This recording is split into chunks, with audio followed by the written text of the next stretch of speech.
Are you ready to listen to a podcast? Here comes the Playhouse Podcast, thanks to Bradshaw and Bryan Law Offices. Find, subscribe, and listen. Did you miss a show? Download the podcast now.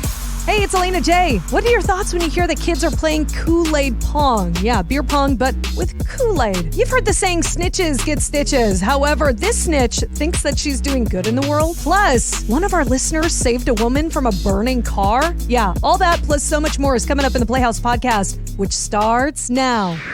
Today is a First Thought Thursday, and we rolled this in from the phone call we got from Mary a couple of minutes ago. She said, basically, here's the deal. I'm noticing neighborhood kids playing beer pong with Kool-Aid.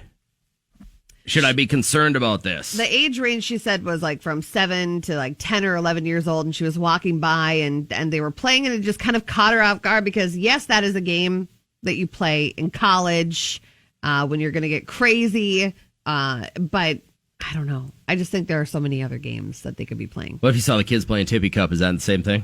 Kind of. Really? Yeah. If you saw a bunch of kids playing Tippy Cup outside, just screwing around, even if they weren't like chug, chug, chug, you still think that would be a problem? Kind of. But if you think about it, anything can be turned into a drinking game, but those are like the two main ones that people kind of go through. You got to read that text. It says, teach them young so they can kick butt later. LOL. That's from 1881. Well spoken, sir. You give a boy a baseball. That's our question this morning. Again, you're not right, you're not wrong. It's a First Thought Thursday. So the first thought that popped into your head when you heard 7 to 10-year-olds are playing beer pong with Kool-Aid. Is that okay, Mary Beth? No. Why? No. Why are they picking that game? Like, what is wrong with, I don't know, lawn Jenga or lawn Yahtzee? You know, it's like, it's completely inappropriate. I mean, you know, if you want a bunch of, like, drunk, pregnant, stupid teens, then sure, go ahead. But, you know, if you want your change right in the drive-thru, don't let them play beer pong. I don't care if it's Kool-Aid or O'Doodles or fake beer or whatever the heck. So that wasn't like quite the rabbit hole I was thinking that they would go down if they did start playing this. But I mean, that's where people's minds go. They're going to learn early. That's where people's minds are going. Yes, I mean, we have enough of the junk on television and the junk on movies and the junk on social media. This is going to follow them for the rest of their life. I mean, think about it. Kids live their lives on social media. You know, these kids want a job. The first place people are going to look is social media. And if they see you at the age of 16 playing, you know, beer pong, they're going to think, yeah, no, I don't want that sloppy loser. Jeez, all right. What? How's Tabitha doing this morning? Good. How about you guys? Good. I'm being told you're a registered nurse, so you should have at least a little angle on the medical side of this, huh? Yes. I totally believe that it's okay that your kids play Kool-Aid pong because it's Kool-Aid. Kids know that liquor is not for adults. So if you teach your kids, hey, Kool-Aid is because you're kids. Adults play beer pong because we can drink beer. Sure. So you think that as long as you're opening this up for dialogue, that might be even a better learning tool than having them play a different game. This is like, yeah, you can have fun right now, but make sure that you wait till you're 21 to really make it. Yes. What it's supposed to be. Like almost having the birds and the bees talk.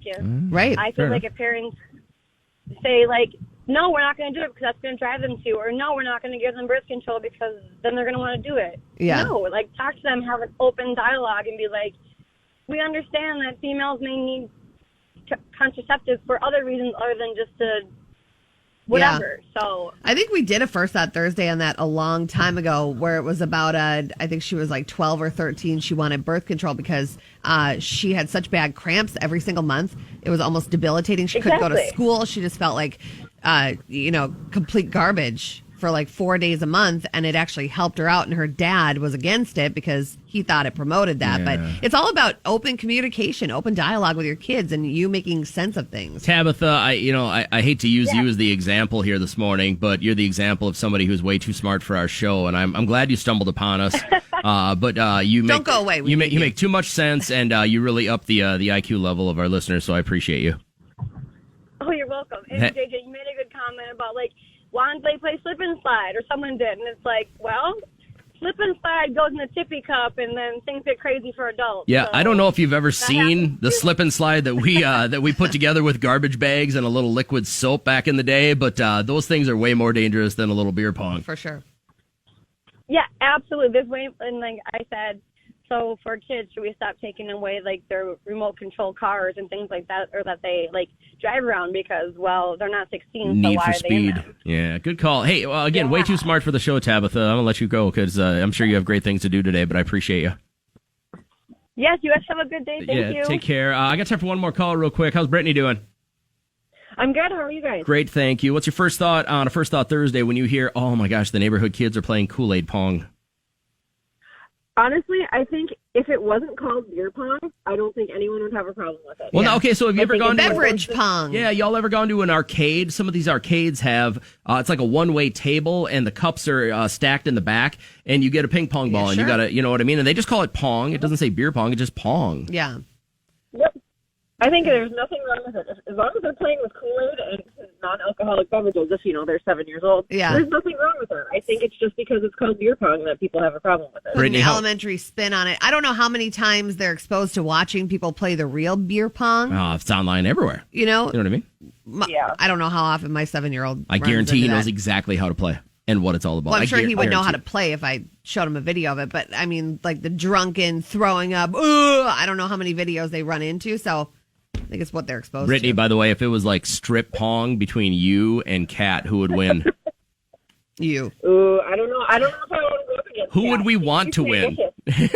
You're right. She is pretty vicious. Well, you want me to win. Yeah, I wear a lot of clothes, by the way. She comes stacked for any time. She's like, anytime there's strip anything, I got I'd be 9 down layers to a on. normal outfit. So, Brittany, I guess I would definitely lose. have a really good morning. Thanks for being on the show. Weird news. you know where it's pretty warm? It's warm in Cleveland because they are the butthole of the world. And even though Cleveland is perceived to be the butthole of the world sometimes, right? Perception, mayor. reality.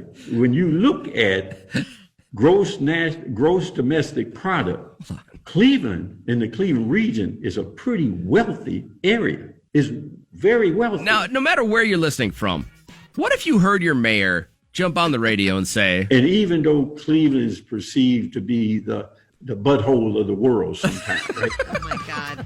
So my dad was friends with the mayor of Coon Rapids about 2 decades ago, and he had it up to here with people calling them the crotch of Minnesota. I've heard that, too. And he was just like, I've had it, Greg. I don't know how to handle what are it. you going to do about it?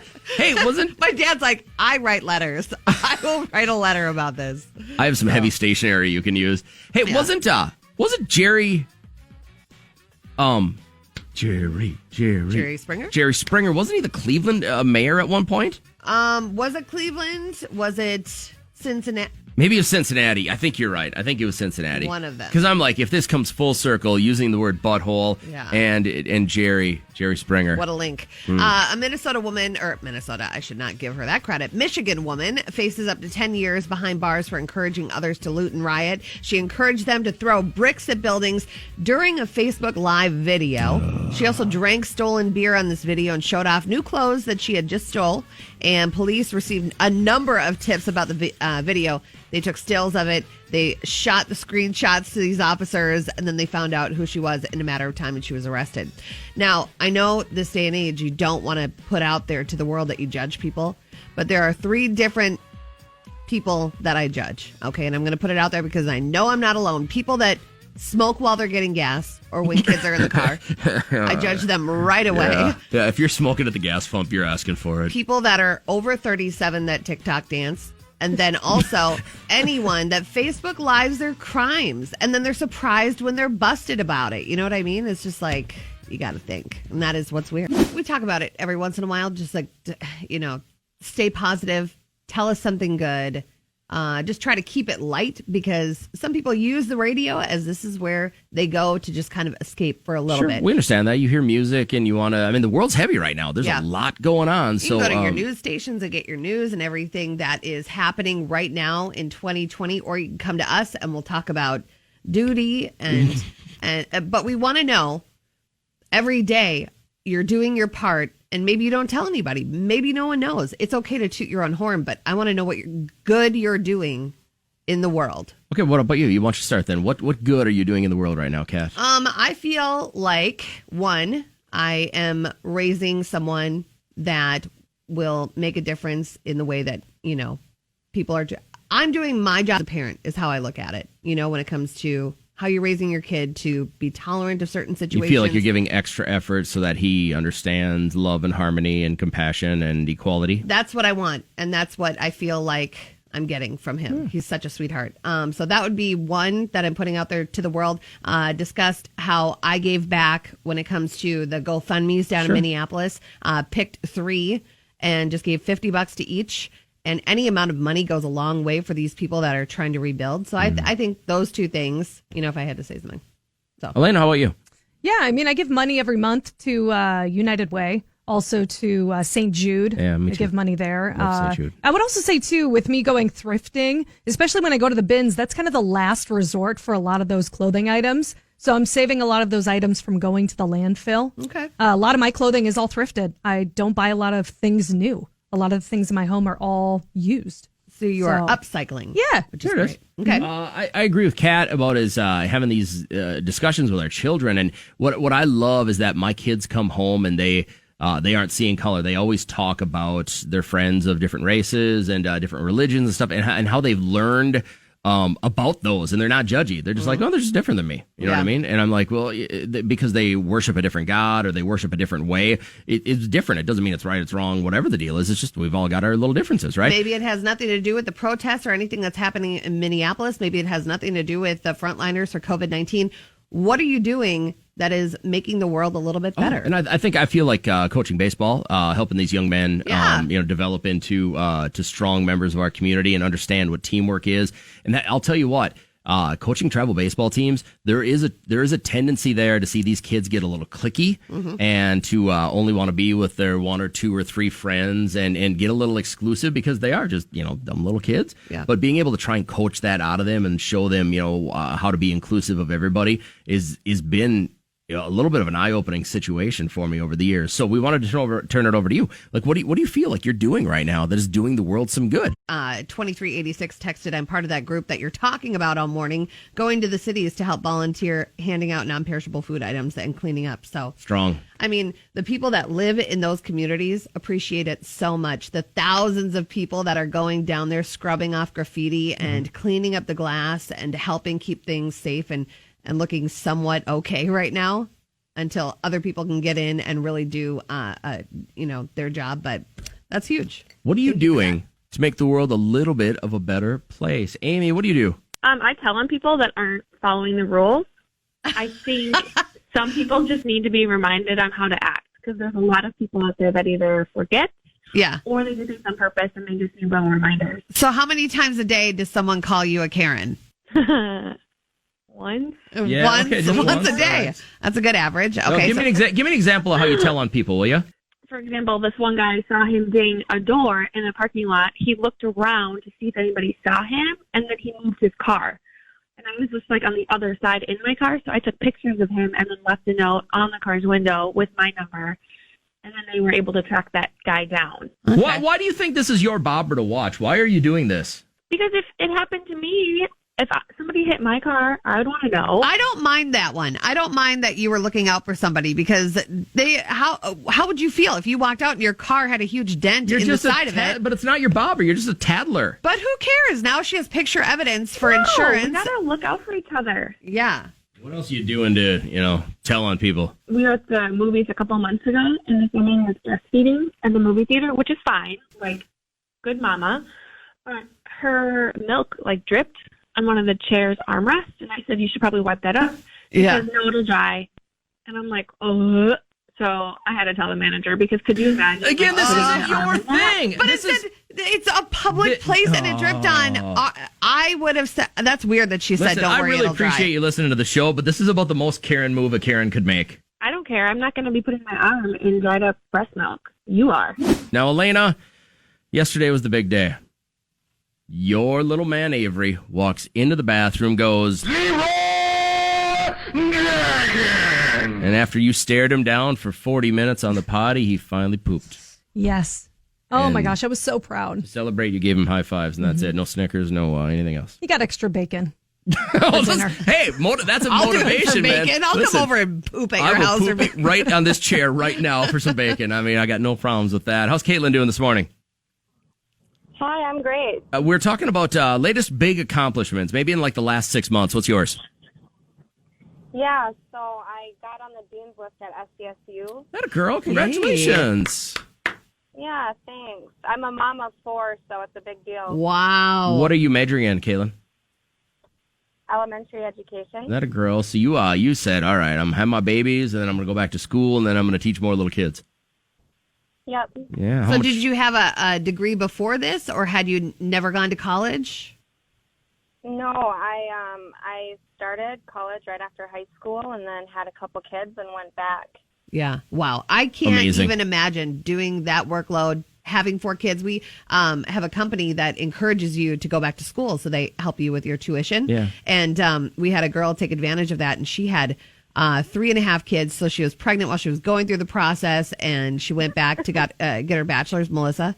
And I was just like, I don't know. I'm glad you specify. I got stuck on the 3.5 there. I'm glad you went back and said she was pregnant because Yes. she had half a kid. I mean, I was so impressed, and still doing a full-time job. And congrats to you. That's big. Caitlin, does this making the dean's list at this level of your education get you more free money, like scholarships or anything? Yeah, I got a $2,000 scholarship. Nice. Look at that. That all helps, right? Very happy. Is the dean good looking? I think it's a woman, but Yeah. maybe I haven't seen her. No. I'll check it out. For the right amount of money. All right. Hey, Caitlin, congratulations. Hope you have a great day. You too, bye. Take care. Guys, now let's get to Phil's call because I know you're going to want to hear about this. Phil, I appreciate your patience and waiting. Tell everybody what you've done in the last 6 months, your big accomplishments. I helped a 9-year-old woman out of a burning car. Oh, my God. Wow. That's great. All right. So how'd this all go down? Her car was on fire, obviously, and you rushed to the scene and broke out the window, cut off the seatbelt, threw her over your shoulder, and then ran to safety right as it blew up? Well, she couldn't get the seatbelt off, so I just cut it off and opened her door and pulled her out. But where were you? Where did this go down? On the highway? Was it just a vacant parking lot? Set the scene for us. This is crazy. I saw this black smoke, so I'm looking, I said, well, what is this? And I looked over and saw this car on fire, and there's a 9-year-old woman in here, so I just stopped, cut her seatbelt off, and drug her out. Wow. Oh, my gosh. How did she fare? Any burns or anything like that, or did you just save her life? Well, she was just crying and really thankful that I got her out before serious injuries happened to her. Well, Good for Lord, you. Not all Phil. the heroes wear capes. You're the Way to go. man, Phil. Yeah, I try to do whatever I can to help other people. You're so modest about it, too, man. We're all grateful for you. Madison, how are you? How are you guys? I'm sorry, I missed what you said. Say it again. Oh, I said I'm good. How are you guys? Really good, thank you. We're talking about great accomplishments here. So, again, young Avery, oh, man, that kid, they've been working on potty training, and he walks into the bathroom, he goes... drops a giant deuce, and now the poop training is officially really, really fired up. So that's a big accomplishment for him. How about you? What's your big accomplishment in like the last 60 days? Well, April 4th, I got a year sober. Hey, congratulations. Wow. So what are you sober from? Thank you. Everything, absolutely. Pretty much, yeah, everything. I don't drink. I don't anything anymore. Just decided I didn't like the path I was going in life, and What I meant stuff, was so like, I turned it around. what was the catalyst? Like, what was probably your rock bottom? Yeah, did you have one, or did you just be like, no, I can't, I don't want to do this anymore? There's a lot of rock bottom. Okay. Yeah. Oh, yeah, you don't have to get specific with this. Was it? How about this? Let's start into this. Go ahead. Oh yeah, no. What's the biggest support that you found? Like, what was your biggest chunk of support? Was it family? Was it meetings? Was it It was my 6-year-old son. Yeah. I just wanted to be different for him. I had 6 years of sobriety, and he's 6, and I only had 6 months there where I went back. Mm-hmm. But he's the most important thing in my life, So you just when you have kids, you do anything for them. The mind and addiction is a crazy thing. Like what happened the day that you kind of fell off the wagon there? The day I had brought my mom. I brought him to my mom, and I said, "Mom, I need you to, just take him, yeah, for a minute, and while I get my head straight." Nice. I didn't. I had never, used around him, or anything like that. But I couldn't hide the mental aspect of it anymore. You have a couple things working in your favor. He's very young, and he'll forget about that. And two, he's very young, and you have so much time left with him to only make good memories and have him see the mom that you want to be. So absolutely, it takes a big person. The thing about addiction is it can happen to anybody. Yeah. Anybody, it's just all of a sudden you realize things have gotten way out of control, and it happens so fast, and you're like, how did it get here? How did it get this way? Yeah. So, hey, super proud of you, Madison. Congratulations. This is a big feat. Thank you very much. You're welcome. You Thanks guys have a great day. You too. We appreciate it. Keep it going. Podcast. Download the podcast. The Playhouse Podcast is made possible thanks to Bradshaw and Bryan Law Offices. Catch the live show weekdays from 5:30 to 9 on 104.7 KCLD. Now, share this with a friend. Immediately. And hey, we have more podcast episodes available, so go check them out right now. Do it. Come on, do it. Seriously, do it.